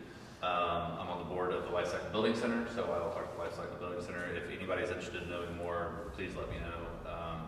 And we'll also talk to the Life Cycle Building Center about seeing if we can have one specific resource or understanding about if people are interested in tiny homes coming there, how can we help them find what the opportunities are there, as well as what the network is around Atlanta. They can support that. Actually, to piggyback off of that, I've also already talked with Adam and Shannon. I'm working on with my meetup group. If you want to join my tiny homes meetup group, I'm hoping to organize funding that we all build a tiny home together to educate. So people who are uncomfortable with building, they are comfortable with building, I'm comfortable with building, but other people are not. So it's going through the entire process.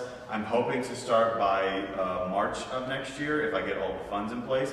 But again, it'll be a marketing and education piece for anyone who wants to learn how to build a tiny home. So it's basically, think of it, Habitat for Humanity build, where everyone comes in and is like, all right, you're in charge of walls, you're in charge of flooring. And I think we'll be able to, again, grow your confidence, grow our confidence to be able to build your own if that's what you want. So continue. Sorry. That and I have been on the board of an organization called Sustainable Atlanta that is now in the process of merging with the Center for Civic Innovation. So I'm going to be on the board of the Center for Civic Innovation, which is very focused on civic and government related things and making all this stuff work better. And we'll use my position here as well of what else that they're already doing to continue these discussions and see what we can do.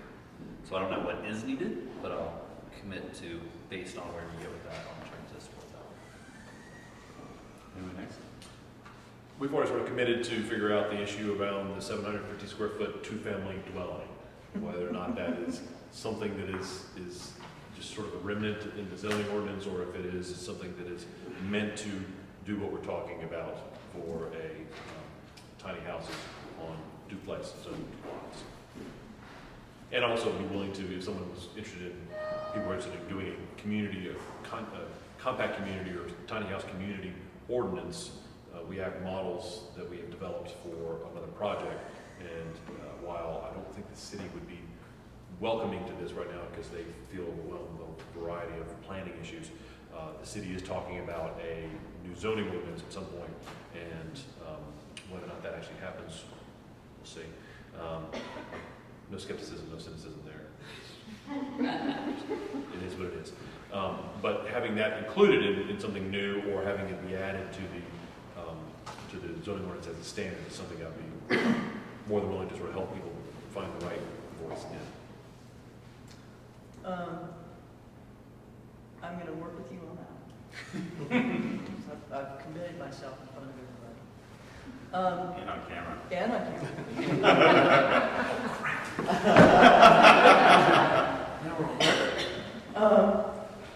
And one of the other things that I would like to see and would like to work with folks on,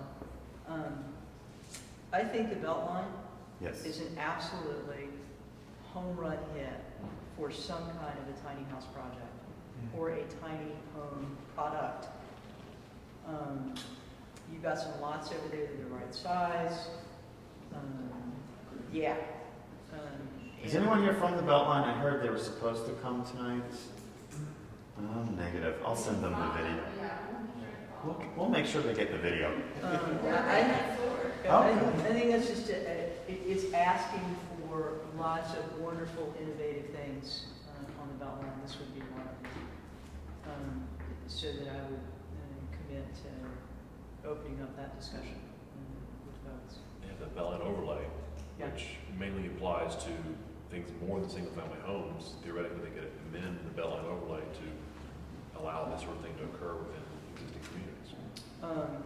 One of the things that I have started to take a look at, also independently, is RV ordinances and statutes.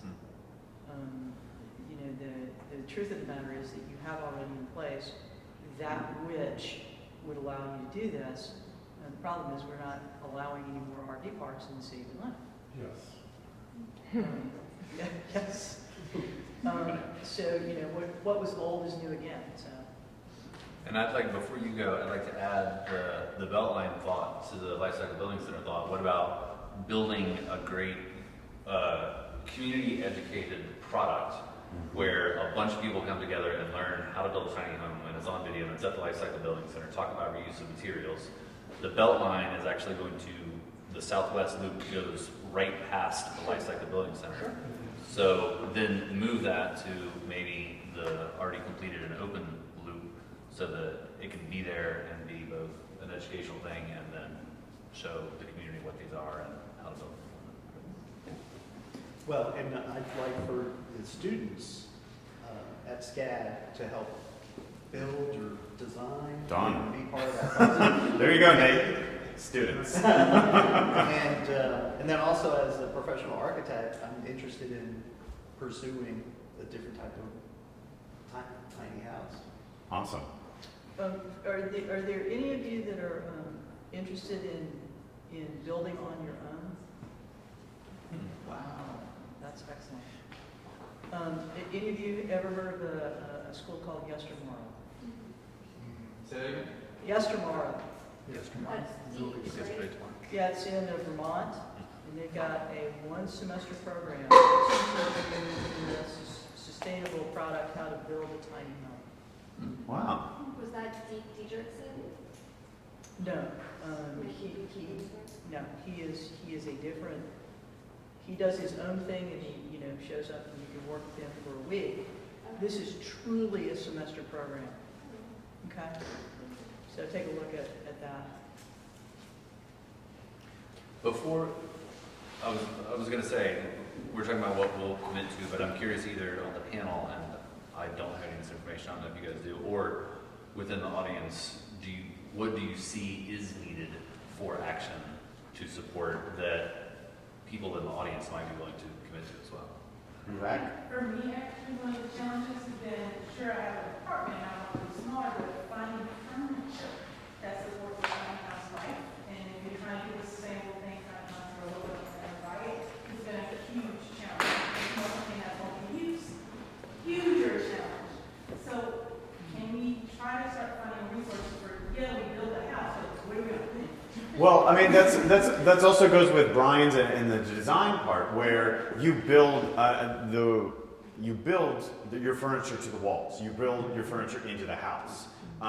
You make it a part of folding down, tables come out, couches turn into your bed. There's again, I would really encourage you to do your own research on and look at the different tiny homes that have already been built, because what's great about the tiny house movement is that the minimalistic aspect of it all, you do get rid of your dining room tables, your chairs, because it's already built within the space that you're going to be living in. But I guess that's my challenge is I don't have the house yet, but I Right. want to support the putting the furniture of that lifestyle because there aren't tiny houses yet. I'm not a designer. I don't want to build my own house. I want to find somebody that has the expertise to do that. You need a tiny IKEA. That's actually the point that really big problem. You cannot buy a compact stove.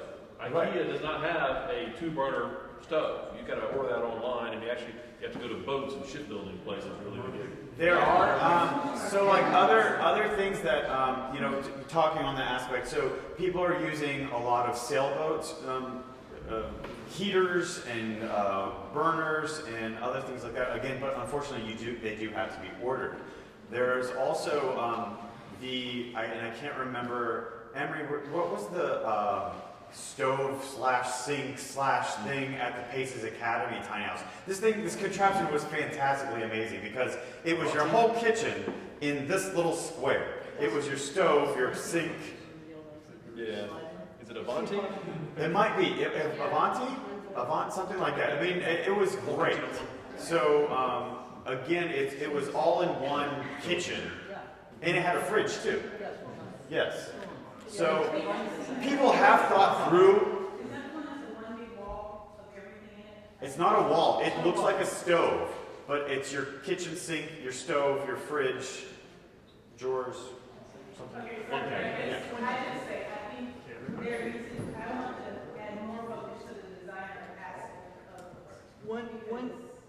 website that I would encourage you to take a look at is Four Lights, which is Jay Schaefer's newest company, and he is actually designing furniture in a way that you can look at it almost from modular design.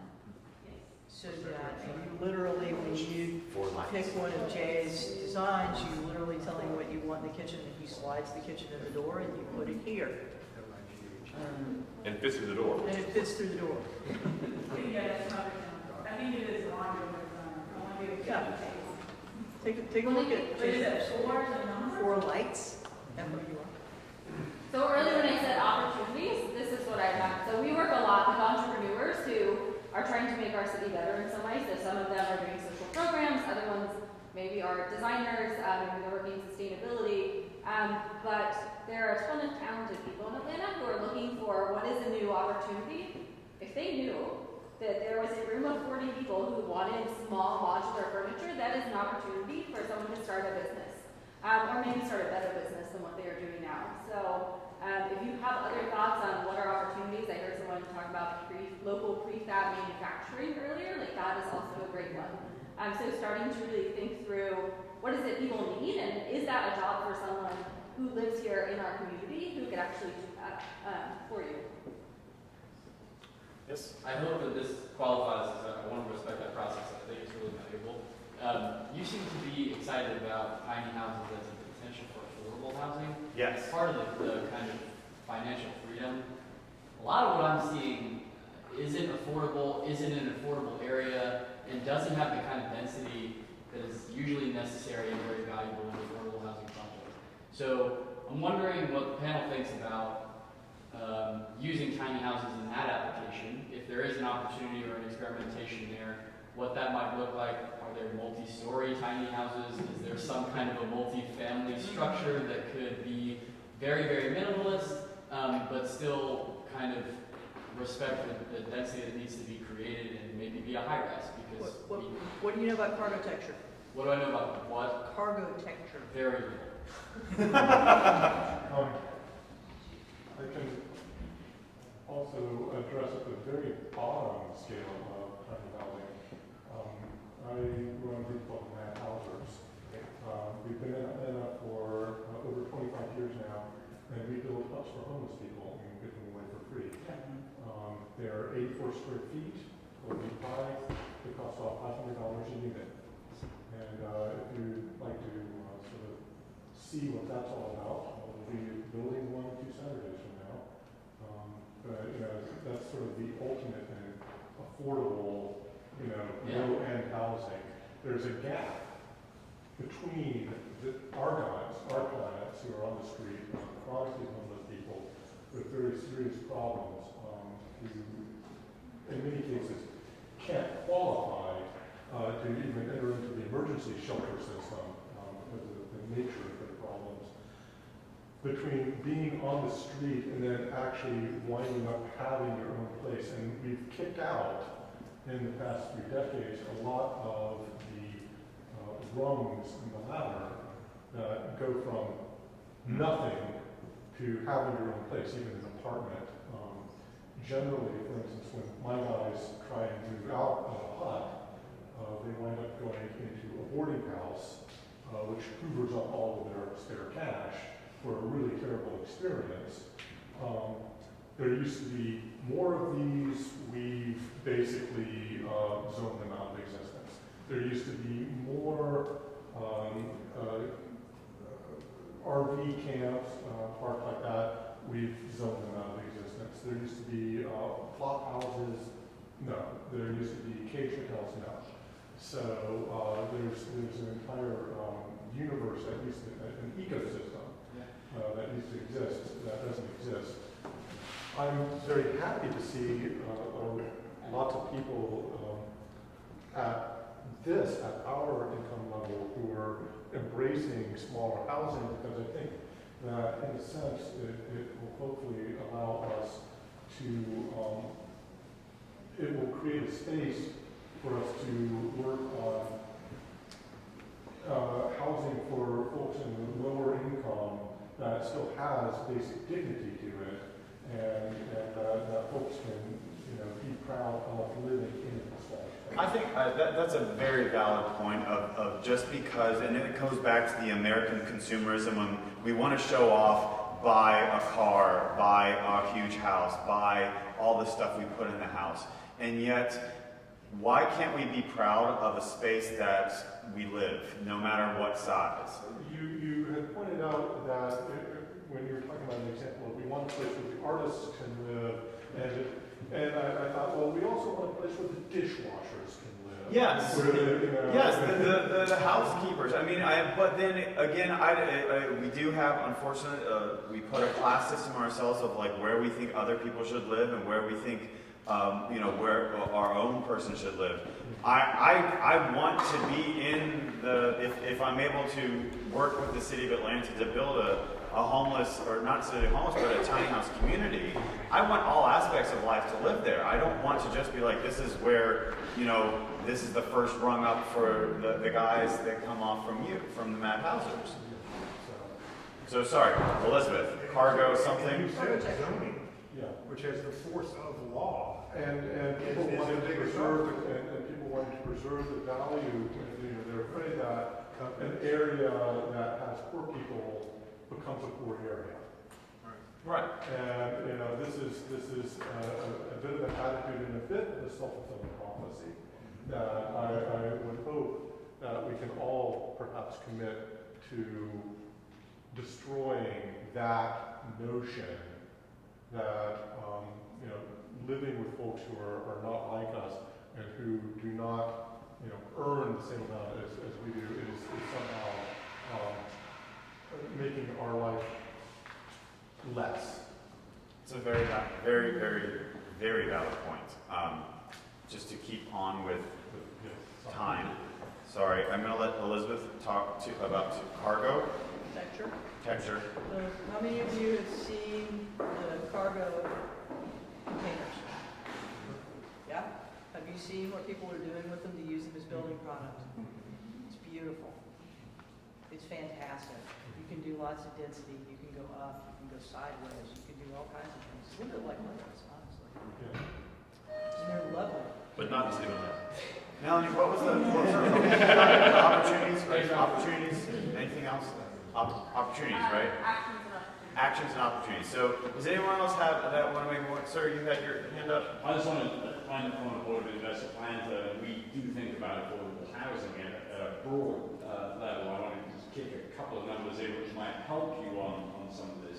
About 70,000 people in this city of only between 400,000 and 500,000 are apparently cost challenged for housing, which means more than 30% of their income. So that from a policy point of view, if you're going shopping some of these possible solutions, you might want to bang on that number, bang on an affordable housing strategy document that our organization developed that sort of said, let's try for 5,000 additional affordable units by 2018 and do it for 100 million.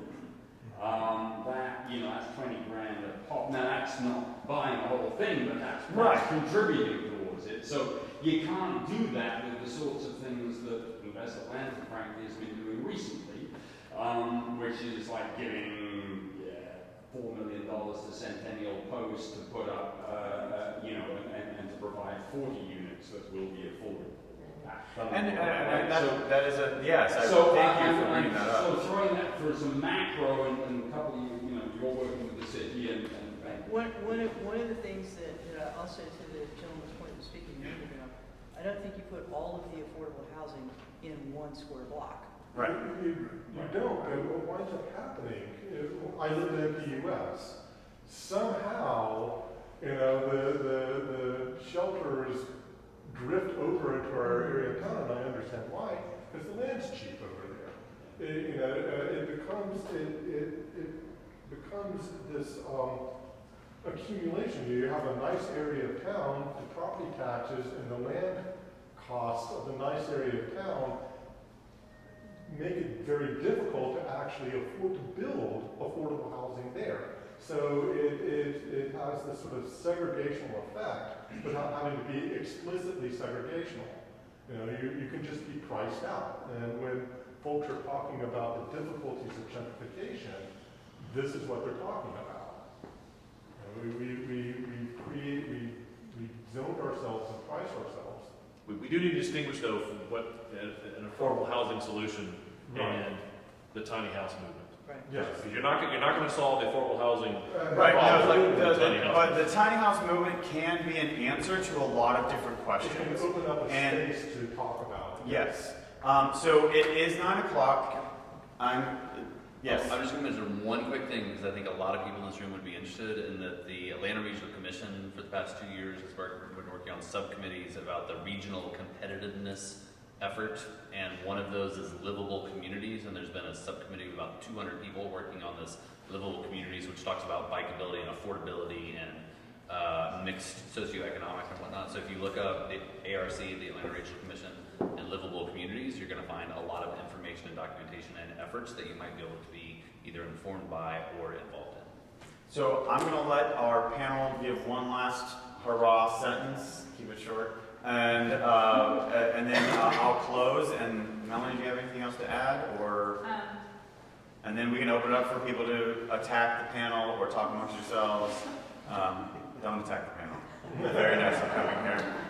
So Brian, you want to start off just kind of what your just overall thoughts, or? Well, also from SCADPAD, we haven't figured out lesson learned. It's kind of like we did it and then people tweeted and talked about it, and then we want it to be an experiment. We want to learn from it. So working with the people that live there, plus a lot of the other designers that worked on it, I'd like to find out more and get a lesson learned kind of. Wonderful. And then also, they're just sitting there, so if anybody wants to see them, get in touch with me. I'll leave my contact, and I have a few. Do go see them. I mean, they are works of art. They are, but it's a great way to see tiny home space in the inventive process of what SCAD did. And thanks for having me. I am very excited to see this many people in a room that want to talk about these issues. 10 years ago, when I started looking at all this, I think it was me and my other half who thought I was crazy then, and who thinks I'm a little less crazy today. So thank you all, because it means a great deal to this community and to our city that you would be this interested, this motivated, and frankly work toward it. So thank you. So just to be clear, while I support the tiny house movement, I am not genetically predisposed to live in a tiny house. I will be living in a normal size house, just to let you all know that.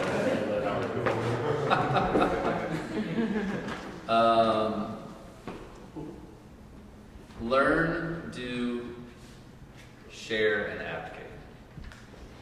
So research, learn, figure out what other people are doing, figure out what's going on. There's a ton of resources out there, people in this room, everything else. Do act on whatever you figure out, whether that's being involved or building or whatever it is. Share that with everybody else, whether it's through Facebook or Twitter or meetups or creating a site or creating a community, and advocate for what needs to happen with other people in the community. And I just like to close by saying, thank you so much for coming. I mean, I honestly thought I was going to get 15 people. I'm very excited. Just to reiterate Elizabeth's excitement, I'm thrilled that this many people showed up for the tiny house movement in the South and Atlanta. I do encourage you to keep the conversation going. You can join, like I said, I have a meetup. There are other meetups. But I'm hoping to work with the center again to do another one of these. We covered a lot. I know we talked about a lot, and I don't know if we're able to answer a lot of, I don't know if we answer all the questions, but there will be another one of these. And know that you're in good company. There are people who are willing to help build, help teach, help learn. And all I can say is this is awesome. Again, Will Johnston with Tiny House Atlanta, thank you so much for coming tonight. I'd like to thank the Center for Civic Innovation for hosting us this evening. So give a round of applause for that. And if you are interested in becoming a center member, there is information back on the table, and they do programs like Rohit said, 3 times a week, and just really valuable community activist work. I will say, so I heard a lot of things tonight, people talking about finance stuff, so how do I find creative ways to finance stuff I want to see in my community? People talking about policy and zoning related issues, people talking about sustainability. Those are all programming items that we will be having starting in the spring. We're going to be doing an entire series, hopefully monthly, if we can find enough people to volunteer to help teach it, around new creative financial solutions. So stuff like using your neighbors to help fund your tiny house, stuff like investing locally. So I encourage you to stay connected with us, because I think a lot of the pieces of the puzzle that you need will probably be things we touch on. Additionally, if you are an active citizen and you have stuff you want to talk about, like tiny houses, I didn't know Will very well, but he was very enthusiastic and said, I want people to talk about tiny houses. I need a place for them to talk. That's what we're about. So bring your ideas. We're happy to help you put together an event. We're happy to host it, and we're happy to try and get people from the community that you need to talk to. So we have an open door policy. Anybody can come in and kind of talk to us about what their vision is for the city and what they'd like to be doing. And if we think it works well, we will help you do it. So